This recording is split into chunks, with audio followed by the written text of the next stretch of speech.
Ça va? Vous aimez les histoires? C'est un jeune homme qui pousse son fils dans un chariot de supermarché et il arrive à la caisse et le petit garçon, il commence un caprice monumental. Il se met à crier, à hurler, à donner des coups de pied. Et le père, d'une voix calme et posée, il répète inlassablement « Ne t'énerve pas, Georges. Ne crie pas, Georges. Ne hurle pas, Georges. » Alors il y a une vieille dame derrière lui qui est admirative et elle dit « Mais je peux vous féliciter, monsieur, de votre façon remarquable dont vous gérez cette situation avec le petit Georges. » Alors le père se retourne dépité et dit « Madame, Georges, c'est moi. »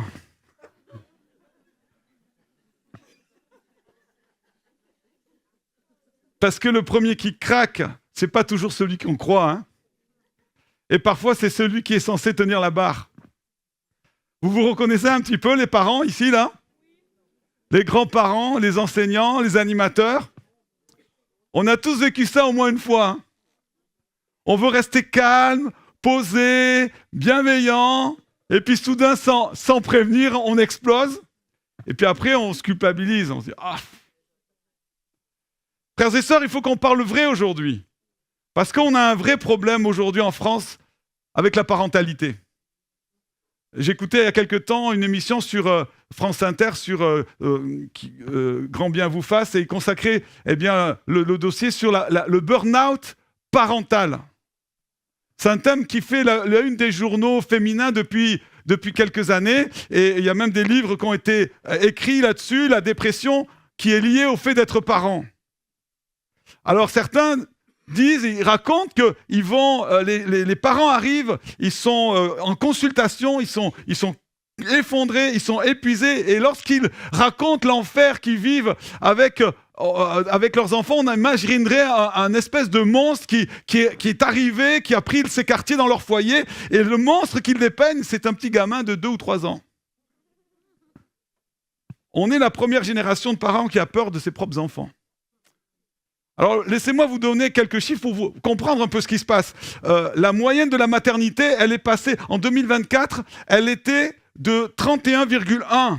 C'est-à-dire qu'on devient parent de plus en plus tard. Soyons honnêtes, à 35 ans, on a moins de patience et de résistance physique, j'allais dire, qu'à 25 et même à 20. La fatigue s'accumule. Une famille sur 4, une famille monoparentale. Et 20% de ces familles sont en dessous du seuil de pauvreté, c'est-à-dire qu'on a un parent seul qui bataille financièrement, qui pourrait élever ses enfants tout seul, et c'est héroïque, bien sûr, mais c'est épuisant. Et nous avons aussi un enfant sur 6 qui vit dans une famille recomposée, c'est-à-dire avec un beau-père, une belle-mère, un demi-frère, demi-sœur, des tensions relationnelles qui peuvent être là, et parfois des méthodes éducatives qui divergent avec un arrière-plan différent. Le résultat, c'est qu'il y a des chiffres accablants. 76% des Français estiment que les parents n'exercent pas suffisamment d'autorité sur leurs enfants. 81% pensent que les parents ont du mal à se faire obéir. 74% estiment que les parents ont du mal à assumer leurs responsabilités et qu'il faut les aider. Donc tout le monde fait le constat. Seulement, il faut voir, c'est quoi le diagnostic? Alors, pourquoi est-ce que c'est si dur aujourd'hui? Pourquoi est-ce que nos parents ou nos grands-parents, qui vivaient souvent dans des conditions matérielles plus difficiles, eh bien, sont souvent moins débordés que nous? C'est la sociologue Evelyne Sulero qui avait écrit un livre qui avait marqué dans les fins d'années 90-2000 3 révolutions qui ont bouleversé la famille, et elle donne une clé majeure. L'enfant est devenu l'enfant du désir. Avant, avec la contraception, on a pu justement gérer ça. Et les parents le désirent, et en fait, ils se sentent désirés, et ils veulent préserver, puisque c'est eux qui l'ont choisi, l'image d'un bonheur familial. En plus, avec les réseaux maintenant, on veut tout lui donner. Et en fait, l'enfant le sent, ça. Et puis, il y a aussi une deuxième conséquence, c'est que les parents ont peur de frustrer. Moi, j'aimerais que vous rappreniez un mot qui a été oublié, c'est le mot frustration. C'est vrai que dans les années 70, les psychologues ont martelé, il ne faut pas frustrer un enfant, ça serait le traumatiser à vie. C'est le rendre névrosé. Mais ça, c'est faux, parce que le manque, c'est le moteur du désir. À force d'avoir tout, on finit par avoir goût à plus rien. Et un enfant qui n'a jamais entendu de non devient un adulte qui supporte aucun obstacle. Or, la vie, elle est faite d'obstacles. Et si vous dites jamais non à un enfant, il va croire que c'est ça la vie. Et après, c'est les flics qui vont dire non, stop. Et même, ils ne vont pas pouvoir l'arrêter, ils vont passer par-dessus. Moi, des fois, je suis dans les supermarchés et j'entends les parents. Alors, qu'est-ce que tu veux, mon chou? Tu veux quoi? Tu veux ça? Oh non, tu veux ça? Ah non, Ok. Je pense qu'on doit apprendre aux enfants à faire des choix, et ça, c'est pas mauvais. Mais, je veux dire, un enfant de 2 ans, on ne devrait pas lui demander ce qu'il veut, on devrait lui montrer ce qui est bon pour lui. Quelque part, les générations passées transmettaient un message parfois inconscient. Dans la vie, on ne peut pas tout avoir. Et ces parents-là, quelque part, inscrivaient la notion de frustration. Du coup, l'enfant s'aguerrissait, il apprenait l'effort, alors que nos enfants rois, ils s'effondrent à la première difficulté. Alors, qu'est-ce qu'il faut faire? Eh bien, l'évangile, la Bible ne nous laisse pas sans solution. Et j'ai une bonne nouvelle. C'est qu'au milieu du chaos, de cette crise de l'autorité, la parole de Dieu nous parle. Alors, on va prendre l'épître aux Éphésiens, et au chapitre 6, et au verset 1 à 4. Prenez avec moi Éphésiens 6, 1 à 4. Enfants, obéissez à vos parents selon le Seigneur, car cela est juste. Honore ton père et ta mère, c'est le premier commandement, accompagné d'une promesse, afin que tu sois heureux et que tu vives longtemps sur la terre. Et vous, pères, n'irritez pas vos enfants, mais élevez-les en les corrigeant et en les avertissant selon le Seigneur. Amen. Alors, il faut remettre un petit peu cette parole dans le contexte. Il faut savoir que Paul écrivait au 1er siècle, dans un monde où les enfants étaient des non-personnes. On pouvait les abandonner dehors, dans des lieux publics.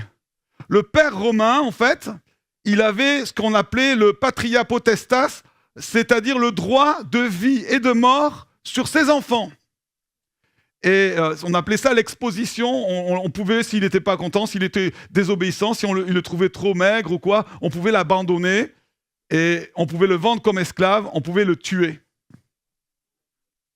Et d'ailleurs, quand il y avait un divorce, c'est pas la mère qui récupérait à l'époque les enfants, c'était le père. La mère se retrouvait sans rien.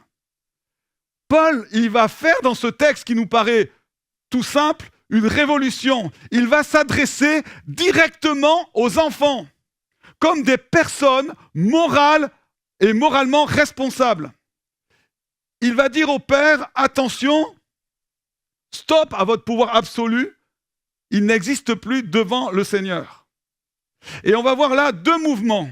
D'abord, un qui s'adresse aux enfants, et on pourrait dire aux ados, c'est la responsabilité d'honorer ce que vous devez faire et ce qui est bon pour vous. Et deuxièmement, il s'adresse aux parents, la responsabilité de former sans écraser, c'est-à-dire ce que vous devez éviter et pourquoi et comment faire autrement. Amen. Je crois que c'est important, parce qu'ici, on nous est parlé ici d'autorité. Et s'il y a une chose que vous devez retenir de ce message, c'est que l'autorité biblique, ce n'est pas une pyramide où on écrase celui qui est en dessous, comme parfois dans certaines entreprises, voire même certaines églises. C'est une maison où chaque génération soutient et sert et honore. Amen. Ok, si on a mis ça dans votre tête, c'est déjà bien. Alors, il va dire d'abord, enfants, obéissez et honorez. Et je m'adresse aux jeunes ici, je m'adresse aux ados, aux pré-ados et aux collégiens, aux lycéens. Je ne sais pas s'ils sont tous là, s'il y en a quelques-uns ici. Est-ce qu'il y a des lycéens ici? Levez la main. Ouais, levez la main. Oh, vous êtes là ou quoi? Ouais, oulala, c'est tellement dur de lever la main comme ça. Moi, j'aimerais vous parler franchement, comme Paul parle franchement. On dit vous êtes la génération Z. La génération Z, c'est ceux qui sont entre 97 et 2012. Puis ensuite, la génération Alpha, c'est ceux qui sont nés après 2012 ou 2010. Vous avez grandi avec un iPhone à la main, même avant de savoir parler. Certains. Vous êtes la génération du pourquoi que vous lancez même avant d'avoir entendu la question. Vous êtes la génération des influenceurs TikTok qui vous répètent en boucle « Vous êtes le centre du monde, fais ce que tu veux, personne n'a le droit de te dire non. » Or, Paul, il vous parle à vous. Il ne parle pas à vos parents. Il ne dit pas aux parents « Faites obéir vos enfants », non. Il dit « Enfants » et il les responsabilise « Obéissez à vos parents ». Ça veut dire que Dieu ne vous traite pas comme des moins que rien. Il vous traite comme des personnes responsables. Il est en train de vous dire directement, eh bien, obéir, c'est un honneur. Assumez-le. Et c'est intéressant de voir parce qu'il faut approfondir un peu. Le mot qui est utilisé ici, upakuo, c'est une obéissance active. Une obéissance active. Paul n'utilise pas le même mot pour les enfants que pour les épouses. Pour les épouses, par exemple, il parle d'upotasso, c'est-à-dire la soumission, dans le sens, c'est une disposition volontaire du cœur. C'est mettre l'autre à sa place, c'est le respecter. Il y a une décision personnelle, d'accord ?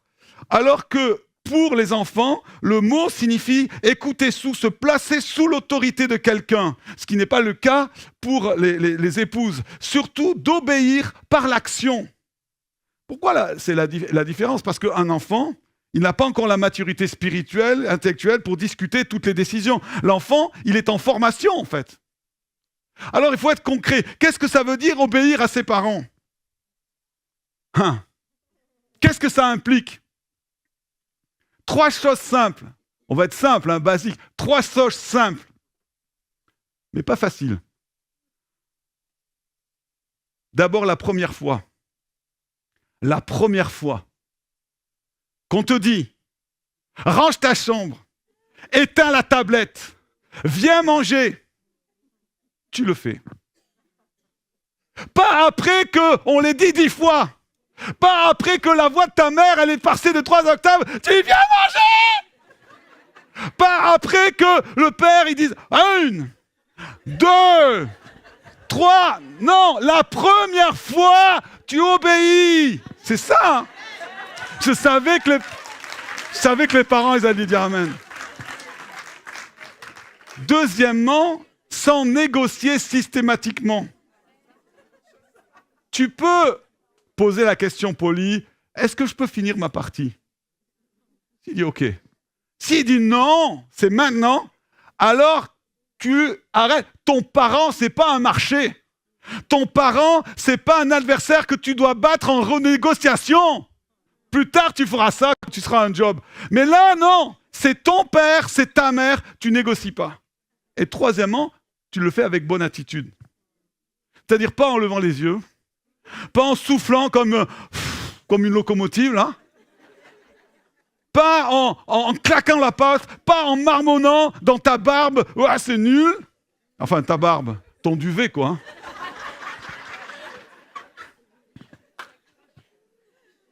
C'est-à-dire obéir avec une bonne attitude.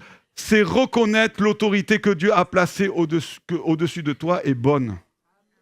Parce que si tu n'apprends pas à obéir à tes parents qui t'aiment, tu vas te faire broyer par ton patron parce que lui s'en fiche de toi.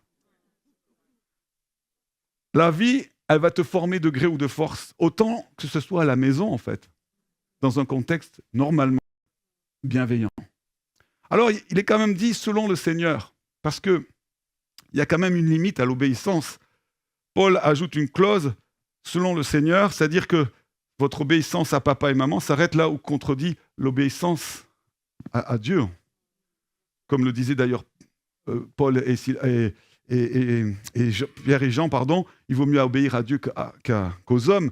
C'est-à-dire que si ton père, ta mère te demandent de voler, de faire du mal, de renier ta foi, ou même de faire des choses qui dépassent ton intégrité personnelle, en fait, il faut dire les choses aussi, tu as le droit de dire non, en fait.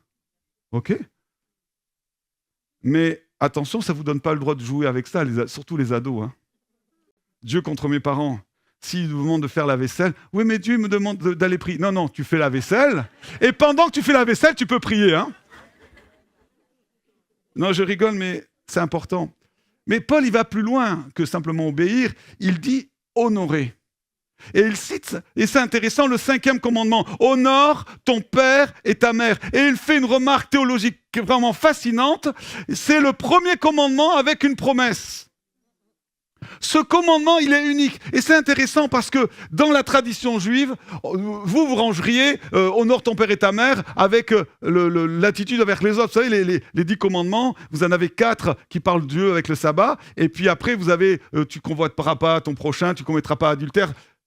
Et pourtant, les Juifs mettent le 5e commandement, honore ton père et ta mère, eh bien, dans la première table, c'est-à-dire celle qui est les devoirs envers Dieu. Parce que honorer son père et sa mère, c'est une façon d'honorer Dieu lui-même, qui les a placés comme ses représentants. Parce que quand tu méprises tes parents, tu méprises celui qui te les a donnés, c'est-à-dire Dieu. Alors, honorer, ce n'est pas la même chose qu'obéir. Obéir, c'est pour des enfants mineurs. L'obéissance s'arrête quand tu quittes la maison, le domicile. Mais l'honneur, lui, il ne s'arrête jamais. Et j'aimerais peut-être m'adresser à des jeunes adultes qui ont quitté la maison. Vous n'êtes plus obligés d'obéir à vos parents. Hein. Ils ne vont pas vous dire ce que vous faites là, à 30 ans, 25 ans. Vous avez votre... Non, ce n'est pas à eux, à vous mêler même de votre couple. Hein, l'homme quittera son père et sa mère et s'attachera à sa femme. C'est fini là. Hein. Par contre, tu dois toujours honorer ton père ou ta mère. Ce que tu l'appelles, pas seulement quand tu as besoin d'argent. Hein. Hein, elle t'a porté 9 mois. Hein. Mais c'est pas aux mères à dire ça. Hein. Oh, je t'ai porté 9 mois. Non, mais il faut que tu sois conscient, c'est Dieu t'a permis d'être là et de prendre du temps avec eux. Et quand ils vieillissent, on va le jeter en EHPAD. Ok, ça peut arriver, des fois des problèmes de santé compliqués, mais tu le fais pas avec gaieté de cœur. Parce que si on n'a pas appris à dire merci papa ou merci maman, on ne saura jamais dire merci Seigneur. Parce que l'ingratitude, elle s'apprend à la maison. C'est pas vrai? Alors il y a une promesse, afin que tu sois heureux et que tu vives longtemps. Alors je me suis toujours dit, mais est-ce que c'est magique là? Si j'honore mes parents, alors je vais vivre vieux. Il y a des enfants sages qui sont morts jeunes, il y a des gens, et il y a des vauriens qui sont morts vieux. Mais c'est une promesse générale, c'est-à-dire il y a une société qui honore ses parents, c'est une société stable, heureuse et qui dure. Et l'honneur filial, c'est un chemin de vie, en fait, c'est ça qu'il dit. Et la séance est d'accord avec ça. C'est intéressant que ce principe qui a été dicté il y a 3500 ans dans les 10 commandements, le 5e commandement, honore ton père et ta mère, trouve la confirmation avec la science. Il y a des études qui ont été faites, par exemple la célèbre étude de Harvard, où les gens ont été suivis pendant 80 ans et se sont aperçus qu'est-ce qui fait que les gens vivent plus vieux et soient plus heureux. Eh bien, ils se sont aperçus que c'est pas le QI, que c'est pas la classe sociale, que c'est pas le patrimoine, mais c'est que les gens ont des relations familiales, eh bien, équilibrées et positives. Et toutes les recherches en épidémiologie, montrent que des adultes qui entretiennent des conflits non résolus avec leurs parents présentent des taux de maladies cardiovasculaires, de dépression et de mortalité précoce. Parce que le corps ne supporte pas le ressentiment chronique. Les gens qui en veulent à leurs parents, eh bien, ça les détruit à petit feu. Leur espérance de vie, elle est diminuée de 4 à 7 ans. Il n'y a pas que de fumer qui raccourcit. La haine, elle raccourcit aussi ta vie. Garder rancune à ses parents, c'est comme tu bois du poison et t'espères que l'autre va mourir. Le premier que ça tue, c'est toi. Alors, il y a des tas de gens qui traînent des casseroles, des vieilles blessures, des non-dits, des rancœurs qui sont accumulées depuis l'enfance. Et peut-être que tes parents t'ont vraiment fait du mal. Peut-être qu'ils ont été absents, qu'ils ont été violents, qu'ils ont été manipulateurs, ils ont peut-être été simplement immatures. Et je minimise pas la douleur que certains d'entre vous ont vécu, ont traversé. Et ce que vous avez vécu, il est réel. Oui, il y a des souffrances dans la famille. Mais la vérité, et ce que la Bible proclame et ce que la science confirme, c'est que le non-pardon te tue à petit feu. Alors comment faire quand des parents sont vraiment coupables? Je ne vous dis pas d'oublier comme si rien ne s'était passé. Le pardon, ce n'est pas l'oubli. Pardon, ce n'est pas toujours même une réconciliation automatique.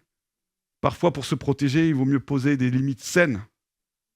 Mais le pardon, c'est renoncer à se faire justice soi-même. C'est remettre l'autre entre les mains de Dieu et dire « Seigneur, il m'a blessé. Tu m'as blessé, mais je ne passerai pas ma vie à ruminer cette blessure. Je la confie en Dieu. » Alléluia. Et ça, c'est une bonne nouvelle pour tous ceux qui veulent honorer leurs parents malgré tout. Il est dit de honorer ses parents, pas seulement ceux qui sont dignes, pas seulement ceux qui le méritent ou qui ont été parfaits. C'est un acte de foi. C'est choisir de ne pas les maudire. Tu n'as pas choisi tes parents, mais tu peux choisir de ne pas passer ta vie à subir leur héritage toxique parce que le pardon te libère, non pas de leur force, mais de l'emprise de cet héritage que tu as vécu. Alors tu seras heureux. C'est ce qu'il dit. Libéré du poids de la rancune, capable d'aimer et d'être aimé et en paix avec ton histoire, et tu vivras comme avec ceux qui pardonnent, eh bien, plus longtemps et en meilleure santé, parce que quand tu laisses tomber tes casseroles, tu cours plus vite. Hein. Ok. Ça, c'était les enfants. Maintenant, on va s'adresser aux parents. Parce que Paul, il tourne de l'autre côté du miroir. Il s'adresse aux enfants et il dit « Et vous, père ?» Il dit « Père », pas parent. Alors, il faut remettre aussi dans le contexte. Parce que dans le monde antique, je vous l'ai dit, celui qui détient toute l'autorité, c'est le père. La mère n'a aucun pouvoir légal. Et c'est au père que Paul s'adresse directement parce que c'est lui qui est le plus en risque d'abuser de son autorité. Mais aujourd'hui, on peut l'étendre à l'exhortation aux mères, et même aux éducateurs ou aux grands-parents qui participent à l'éducation. C'est pourquoi, par exemple, la parole vivante traduit « Et vous, parents ?» Et c'est pas mauvais. Ne poussez pas vos enfants à la révolte, mais pour les élever, corrigez-les, donnez-leur des conseils qui viennent du Seigneur. Alors, que dit Paul aux parents? Qu'est-ce qu'il dit? Écoutez bien, les jeunes et les parents. N'irritez pas vos enfants. N'irritez pas ou n'aigrissez pas. Le mot ici signifie provoquer la colère, exaspérer, aigrir, pousser à bout. Et un autre passage dans Colossiens, il dit « de peur qu'ils ne perdent courage ». Là encore, c'est une parole révolutionnaire à l'époque. Le père romain, je vous l'ai dit, avait droit de vie et de mort. Alors il a dit, non seulement tu n'as pas le droit de tuer ton enfant, mais tu n'as pas le droit de l'exaspérer. Alors comment un parent aujourd'hui irrite son enfant? Je vais vous donner des choses pratiques, j'en ai plein. Hein. Parce qu'on en a eu 4, et ils étaient tous différents. Et des fois, je peux vous dire que c'est chaud. Mais on peut, nous aussi, avoir un mauvais rôle. Parce qu'eux, ils nous exaspèrent, mais nous aussi, on peut les exaspérer. Par exemple, en ayant des exigences excessives. Il faut toujours mieux, toujours plus. Ah, le 15, mais 15 sur 20, c'est jamais suffisant. Pourquoi tu n'es pas le premier? L'enfant, il a l'impression de courir après un but idéal, inatteignable. Ce qu'on doit juger, c'est ses progrès. C'est pas qu'il soit le meilleur. Il est le meilleur par rapport à lui-même. C'est l'arbitraire. Par exemple, aujourd'hui, c'est interdit. Demain, c'est autorisé, selon l'humeur du parent. Et l'enfant n'est jamais sûr, il ne sait plus sur quel pied danser, et il perd ses repères. Ça le pousse, ça l'irrite. L'injustice. Par exemple, vous allez punir une maladresse, il va renverser un verre de lait, mais alors par contre, vous allez ignorer une désobéissance délibérée. Il a menti, ça, Par contre, il a renversé le lait, ça on punit. L'enfant ne comprend pas la logique. Et il se sent persécuté. Vous avez aussi des humiliations publiques. Devant les copains, devant la famille, au supermarché, vous le traitez de nul, de bon à rien. Il y a une violence verbale parfois qui fait plus de cicatrices que des coups. Le favoritisme. Pourquoi tu ne ressembles pas à ton frère? Pourquoi tu n'es pas comme ta sœur là qui réussit? Quand tu compares les enfants, c'est le meilleur moyen de les rendre jaloux et aigris. Et puis surtout, c'est l'indisponibilité émotionnelle. Être physiquement là, mentalement absent. Je suis scotché à mon téléphone, à la télévision, à mon ordinateur. L'enfant parle, le parent scrolle. L'enfant a besoin d'attention, le parent est absent, même s'il est dans le même salon. Hein. J'aimerais vous présenter des types de styles de parentaux. On va les afficher. Et je pense que c'est important. Vous voyez, c'est un petit graphique. Vous avez vers le haut, tout ce qui est vers le haut, c'est tout ce qui est affection, chaleureux, l'affection dans la famille. Tout ce qui est vers le bas, eh bien, c'est non chaleureux, c'est pas d'émotion, rien. Si vous allez vers ma droite, c'est pas de fermeté, pas de limite, rien. Si vous avez la gorge, c'est plus de fermeté. D'accord? Et alors, ce graphique, il est simple. Ça va vous donner 4 types de limites, 4 types de style parental. Le premier, c'est négligent. Donc, c'est-à-dire peu d'amour et peu de limites. Et quand le parent il est là, absent physiquement et émotionnellement, l'enfant doit se débrouiller seul. Le résultat, il devient sauvage, insécurisé, il manque de repères et il peut développer des comportements asociaux. Alors souvent d'ailleurs, on les met à l'ASE quand c'est vraiment extrême.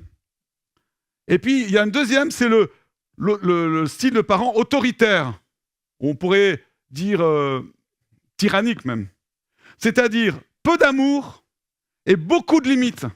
Donc le parent impose sa loi par la force, sans explication, sans tendresse. Je te dis ça parce que c'est moi qui décide, un point c'est tout. L'enfant va devenir révolté, ou alors écrasé, parce qu'il a peur, il est là, et dans les deux cas, il ne sera pas un adulte équilibré. Donc, quand on n'explique pas à l'enfant le pourquoi il est puni, il ne sait pas ce que c'est juste, il aura soit peur de l'autorité, soit il va la rejeter. Et puis, il y a un autre style, c'est complaisant, ou laxi, on pourrait dire laxi, c'est-à-dire beaucoup d'amour, beaucoup d'affection, mais peu ou pas de limites, pas de fermeté. Donc, le parent, on pourrait dire, c'est le parent copain, celui qui veut jamais frustrer l'enfant. Mon enfant, je veux qu'il soit heureux, alors je lui donne tout ce qu'il veut. Résultat, l'enfant devient un petit roi, pourri gâté, égocentrique. Il est incapable de supporter la moindre frustration. Et quand il est grand, que quelqu'un lui dira non, il va s'effondrer.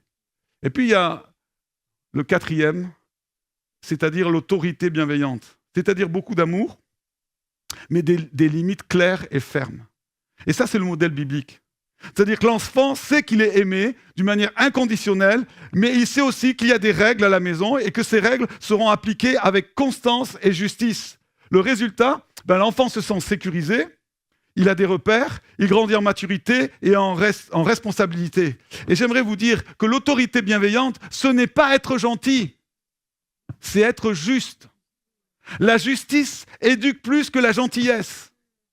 Je ferme la parenthèse. Amen. Alors, qu'est-ce qu'il dit? Ça, c'est le côté négatif. N'irritez pas vos enfants. Mais il va donner 3 mots importants, et je vais terminer avec ça. C'est un commandement. Il va dire élevez-les. Élevez-les. 3 mots. Le premier, donc élever, ektrepho. C'est intéressant parce que c'est ce verbe que Paul utilise. Non, c'est petit. Ah, voilà. Ektrepho. Paul utilise cela par rapport au mari. Il dit que le mari doit nourrir sa femme et que le Christ nourrit l'Église. Quand il est parlé de nourrir, bien sûr, on pourrait dire le père doit nourrir les enfants, mais enfin, c'est pas simplement de lui donner des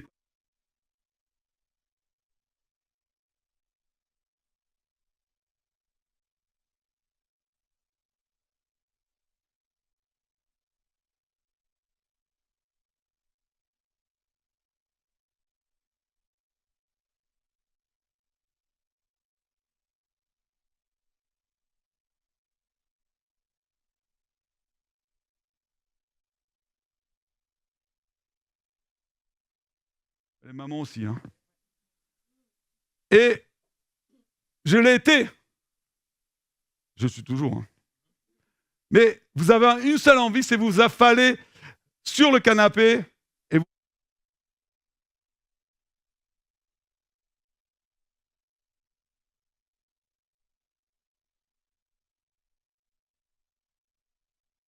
éteignez la télé, vous regardez dans les yeux et vous lui dites « Ok, comment ça s'est passé ta journée ?» Et vous écoutez la réponse, pas en regardant en même temps. Non, non. C'est quoi? Parce qu'un père silencieux, c'est un père absent. Ils avaient fait une statistique une fois, qu'ils avaient compté le nombre de minutes qu'un père parle à son fils dans la journée.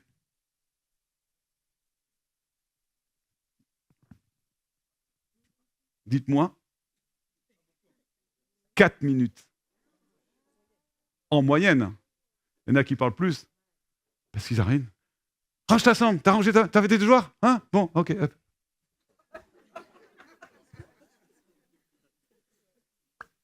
Deuxième mot important, discipline. Ou selon, c'est parlé aussi corriger. Ce mot, il fait beaucoup peur à beaucoup de parents, parce qu'on associe la correction, la discipline, à la punition corporelle, à la sévérité et à la dureté. Mais le mot ici qui est utilisé dans la Grèce antique, c'est la paideia. Et qu'est-ce que c'est que la paideia? C'était tout le processus d'éducation. C'était la formation du caractère. C'était apprendre à l'enfant à devenir adulte. Et la paideia, ça inclut aussi parfois la correction. Mais corriger, ce n'est pas forcément taper. C'est corriger un comportement, une attitude. Et pour cela, il y a de nombreux moyens. Alors, je vais être obligé de... Je vais pas esquiver la question de la fessée. Parce qu'en France, il y a la loi qui interdit les violences éducatives ordinaires depuis 2019. C'est ce qu'on appelle la loi anti-fessée. Et je ne veux pas vous dire d'enfreindre la loi, ça serait irresponsable de ma part. Mais je veux que nous comprenions, parce que beaucoup de chrétiens utilisent, et moi-même, lorsque j'étais jeune, en parent, j'avais eu un enseignement, Proverbe 13, 24, qui épargne la verge déteste son fils, sans le remettre dans le contexte. Le mot hébreu pour verge, c'est shebet. Shebet, c'est le bâton du berger. Et que fait le berger avec son bâton? Il guide le mouton. Laissez-moi aller jusqu'au bout. Il guide le mouton. Il le protège contre les prédateurs. Lisez le psaume 23. Il le retire du trou où il est tombé. Et parfois, très rarement, il donne une petite tape sur sa croupe pour le permettre de le droit chemin. Mais ce que fait le berger ne fait pas, c'est qu'il ne fracasse pas la tête du mouton. Il ne frappe pas avec colère. Il ne l'utilise pas pour se défouler de sa mauvaise humeur. Le bâton du berger, ce n'est pas une matraque. C'est le symbole de l'autorité bienveillante. La verge dont parle la Bible, c'est l'autorité parentale assumée, pas la violence déclarée. Je le répète pour être clair, un parent en colère qui frappe n'est pas en train de discipliner, il est en train de se défouler. Ça veut dire que tu as déjà perdu le combat. C'est un acte charnel, ce n'est pas un acte éducatif. Alors quoi qu'il en soit, la correction, elle respecte des règles strictes. D'abord, elle est proportionnée à la faute. On ne punit pas une bêtise d'un enfant comme on punit un crime. Elle est expliquée. L'enfant doit comprendre pourquoi il est puni. Sinon, ce n'est pas de la discipline, c'est de la violence arbitraire. C'est quoi? Bon, des fois, il joue avec ça. Oui, tu sais très bien. Bon. Mais tu sais très bien, est-ce que c'est vraiment... Il le sait très bien. Elle est juste. C'est-à-dire pas favoritisme, pas de poids de mesure. Et elle est donnée par un parent calme, pas en colère. Si vous êtes en colère, attendez. Et vous allez dire à l'enfant, écoute là, tu m'as tellement énervé que je serais prêt à te foutre une raclée. Je suis trop en colère pour être juste. Alors, on va en reparler dans 10 minutes. Si tu n'es pas calmé, on va reparler ce soir. On va voir tous les deux. C'est-à-dire que tu attends de te calmer. Parce qu'autrement, tu ne vas pas discipliner, tu ne vas pas corriger, tu vas te défouler. Et c'est important. Parce que sinon, on peut blesser nos enfants. Et on sait que c'est pas bien, en fait. C'est parce que tu es fatigué, tu es énervé, t'en peux plus, et tu vas faire quelque chose, tu vas regretter.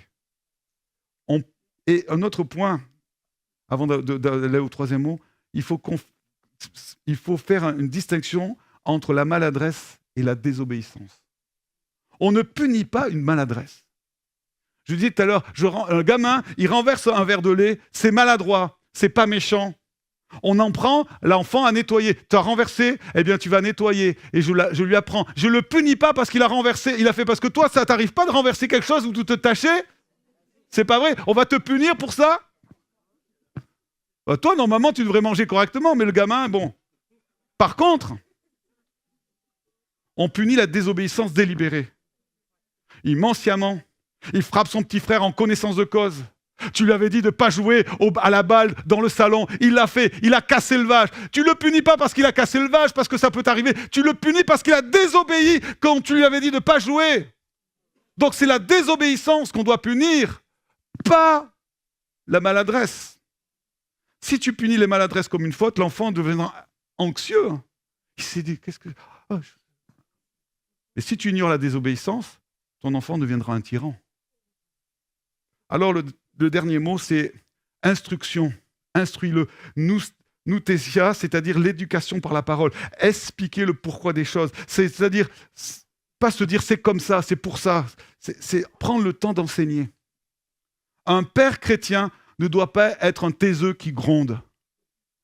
Et la mère, elle est là toute la journée, par exemple, si elle ne travaille pas, toute la journée. Tu vas voir quand ton père va rentrer, hein. Tu vas voir quand ton père va rentrer, hein. Et le père, il rentre.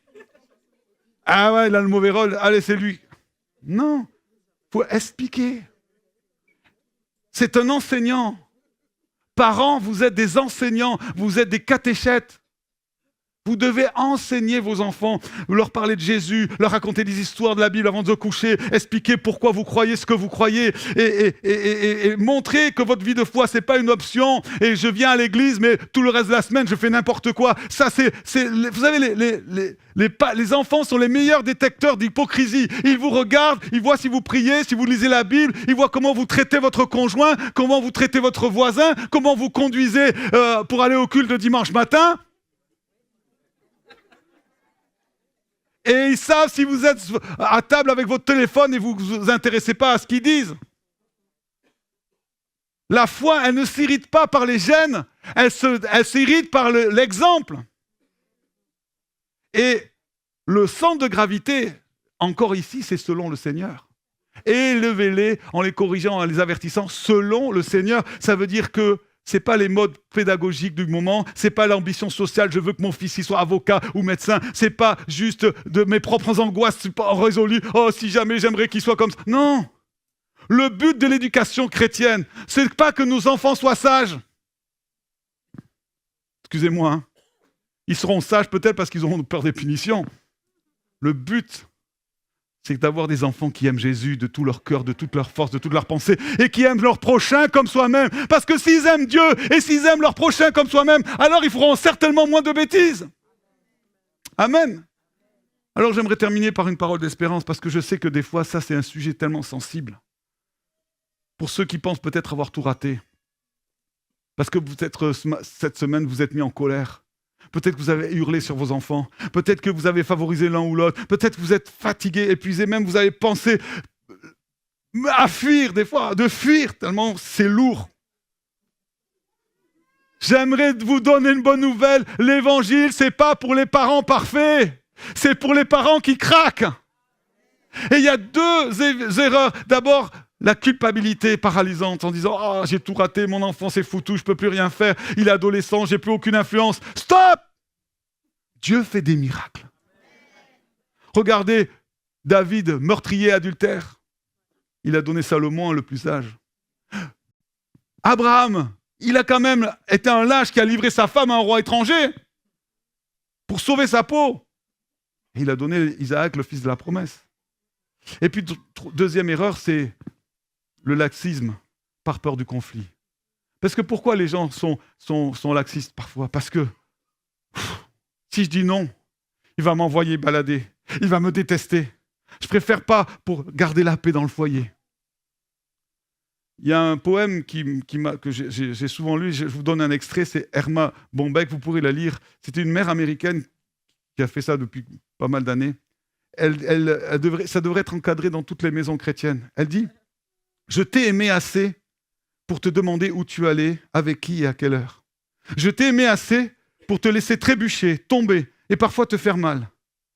Mais surtout, j'ai aimé assez pour dire non quand je savais que tu me détesterais pour ça. » Parce qu'il faut accepter de supporter en disant non, peut-être la haine temporaire de votre enfant, mais pour le préparer à la vie réelle. Alors moi, je crois à la puissance de la réconciliation dans les foyers.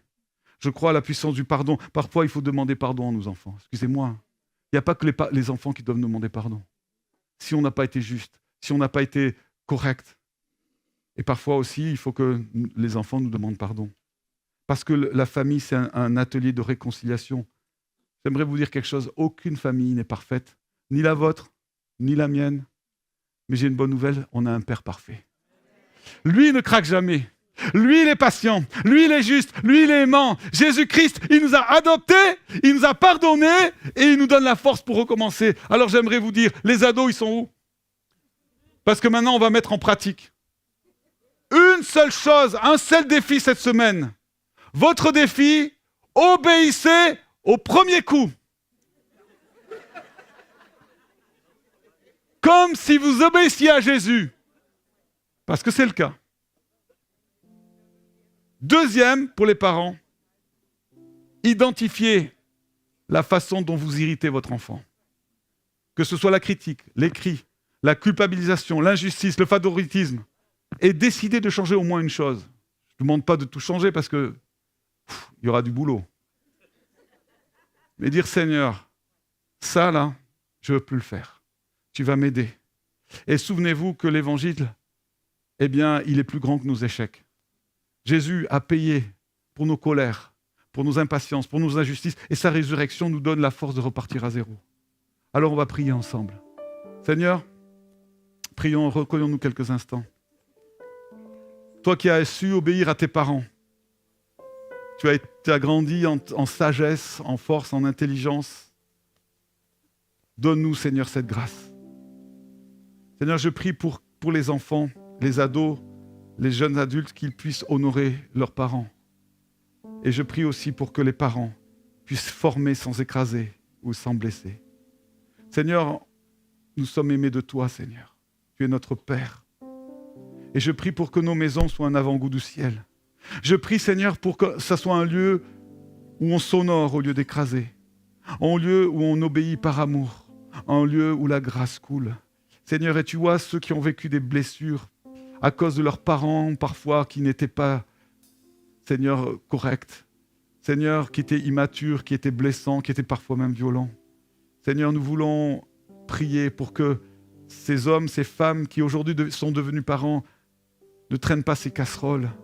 Je prie pour que, Saint-Esprit, tu puisses guérir toutes ces blessures et puis qu'ils comprennent que toi, tu es le Père parfait. Et qu'en te regardant faire, en voyant comment tu te comportes, ils puissent être puissamment inspirés, puissamment guéris, puissamment, Seigneur, relevés et restaurés.